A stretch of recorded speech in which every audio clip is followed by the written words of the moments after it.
राजधानी लखनऊ में समाजवादी पार्टी के मुखिया अखिलेश यादव ने आज पत्रकारों से रूबरू होते हुए जमकर बीजेपी पर निशाना साधा। अखिलेश यादव ने कहा कि सरकार अगर आदमखोर भेड़ियों को नहीं ढूंढ पा रही है तो ठोको नीति के तहत एसटीएफ को भी इसमें लगाना चाहिए। साथ ही सपा माफिया के आरोपों पर उन्होंने ये कहा कि उत्तर प्रदेश सरकार को सबसे पहले टॉप 10 माफियाओं की सूची जारी करनी चाहिए और बताना चाहिए कि वो किस दल में है। आपसे आपके बीच में इस बात को कहा कि उत्तर प्रदेश सरकार को कम से कम टॉप 10 माफियाओं की सूची जारी करनी चाहिए। वो टॉप 10 माफिया कहां है और किस दल में, इसकी सबको जानकारी हो जाएगी।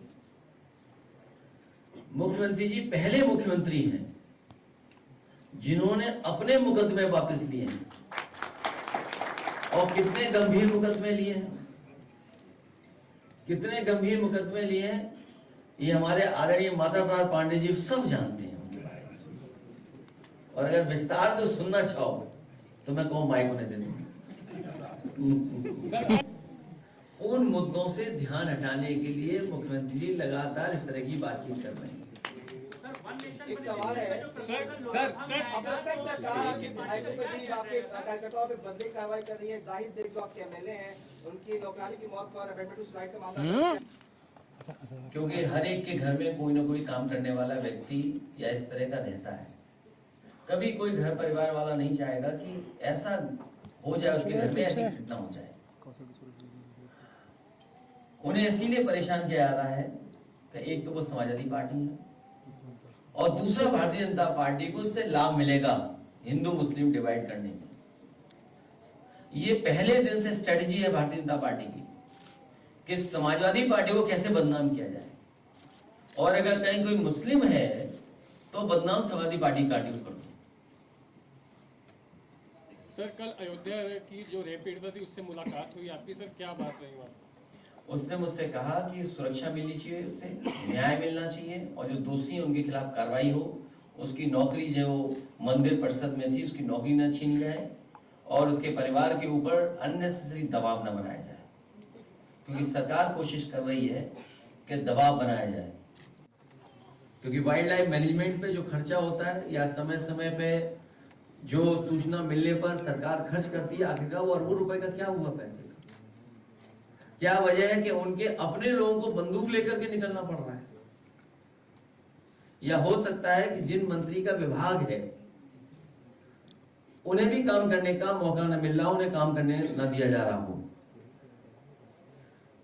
इसलिए हमें उम्मीद है कि इन भेड़ियों की समस्या का समाधान सरकार जल्दी ढूंढेगी, और इन भेड़ियों को नहीं पकड़ पा रहे हैं तो ठोको नीति के तहत एसटीएफ को भी ये जिम्मेदारी देनी चाहिए। सर दो महत्वपूर्ण सवाल करूंगा इसी समय से। एक सर ये कि अभी मुख्यमंत्री योगी आदित्यनाथ वहां पर पीड़ित गांव में गए थे जहां पर भेड़ियों का प्रभाव है। उन्होंने आंकड़े घायलों के 20 दिखाए और मृतकों के 8। आपकी लिस्ट में 60 घायल हैं और मृतकों की संख्या लगभग 10 से बता रहे, कुछ लोग आ नहीं पाए। ये अंतर क्यों है सर?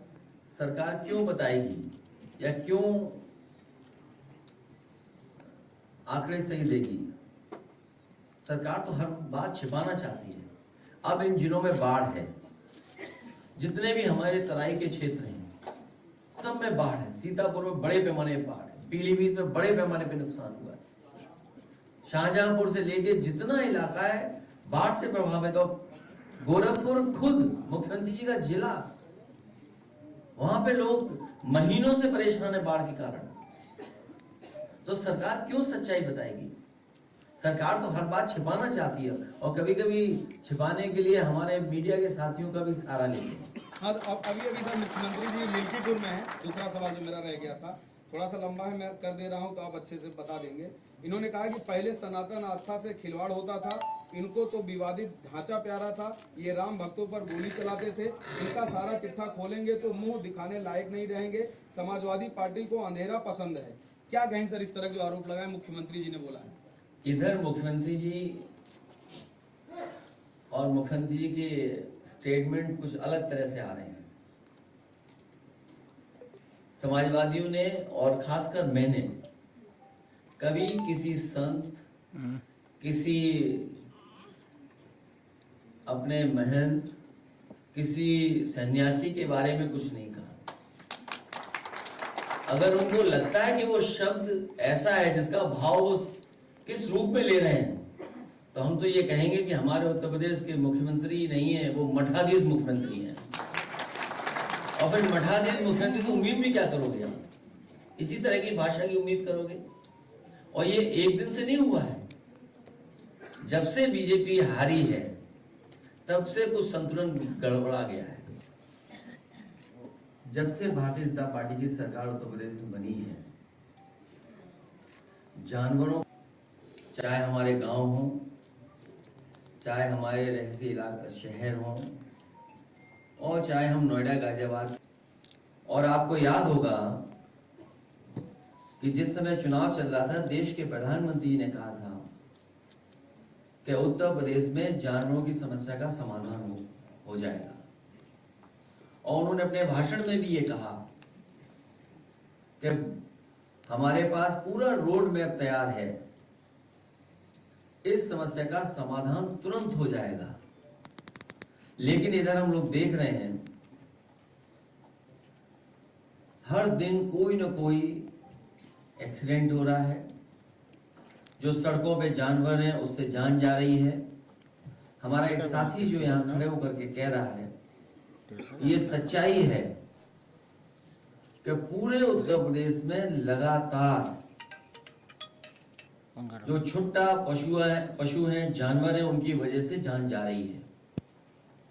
और इधर समाजवादी पार्टी ने विधानसभा में भी सरकार को जगाने की कोशिश की। टाइगर से, लेपर्ड से, जो हमारे जंगल के किनारे वाले जिले हैं, उनमें समय समय पर जाने गई हैं, जिसमें बिजनौर है, पीलीभीत है, लखीमपुर है, आपका सीतापुर है, आगे बहराइच है, श्रावस्ती है, बलरामपुर है। इन तमाम जिलों में सूचनाएं हैं जहां पर जानवर आए हैं, जंगलों से निकल करके आए हैं और अटैक किया है, जिससे बड़े पैमाने पे लोगों की, किसानों की, गरीबों की जान गई। और इधर जो सुनने को मिल रहा है और देखने को मिल रहा है कि गीदड़ की वजह से पूरे के पूरा जो हमारा क्षेत्र परेशान है, लोग भयभीत हैं, डरे हुए हैं। हमारे तमाम पत्रकार साथी भी मौके पे गए हैं, परिवार के सदस्यों से मिले हैं, उनकी बातचीत भी उन्होंने दिखाई है। और सरकार अभी भी गंभीर नहीं है। कभी सरकार ड्रोन उड़ाती है, कभी मुख्यमंत्री जी गोदी में बच्चे लेकर के ये साबित करने की कोशिश करते हैं कि सब बच्चे सुरक्षित हैं और हमने मदद कर दी। और जब मदद भी की गई तो उसमें भेदभाव हुआ है। समाजवादी पार्टी की मांग है कि जिन बच्चों की जान गई है उन परिवार के सदस्यों को 10 लाख रुपए की मदद हो, और जो घायल बच्चे हैं उनको 1 लाख रुपए की मदद सरकार को करनी चाहिए, और उनका पूरा का पूरा इलाज और सुरक्षा का इंतजाम होना चाहिए। जानवर जान ले रहे हैं यहाँ पे तो। और जिन्होंने, जैसा मैंने पहले कहा कि जिन्होंने जानवर की समस्या को खत्म करने के लिए बड़े बड़े वादे किए थे, निश्चित होनी चाहिए और वादा खिलाफी पर सवाल भी उठने चाहिए। जानवरों की समस्या से निपटने के लिए एक एसटीएफ बनानी चाहिए, और या फिर गीदड़ की समस्या का समाधान के लिए ये भी केस एसटीएफ को ट्रांसफर कर देना चाहिए। जो लोग देखते ही कहते हैं ठोक दो, कम से कम उस एसटीएफ को ये नया काम देना चाहिए कि गीदड़ों को भी ठोक दें। जानवरों के इनकाउंटर की जगह उनके रिहायशी जंगलों को अवैध कटाई से रोकने की जरूरत है। और सच्चाई ये है, बहुत जबरदस्त, जब से भारतीय जनता पार्टी की सरकार आई है, बड़े पैमाने पे जंगल की कटाई होना शुरू हुआ है। बड़े पैमाने पे जंगल काटे जा रहे हैं। जानवरों की समस्या से निपटने के लिए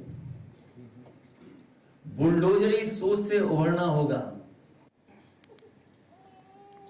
18,626 पेजेस की रिपोर्ट थी ये, वन नेशन वन इलेक्शन,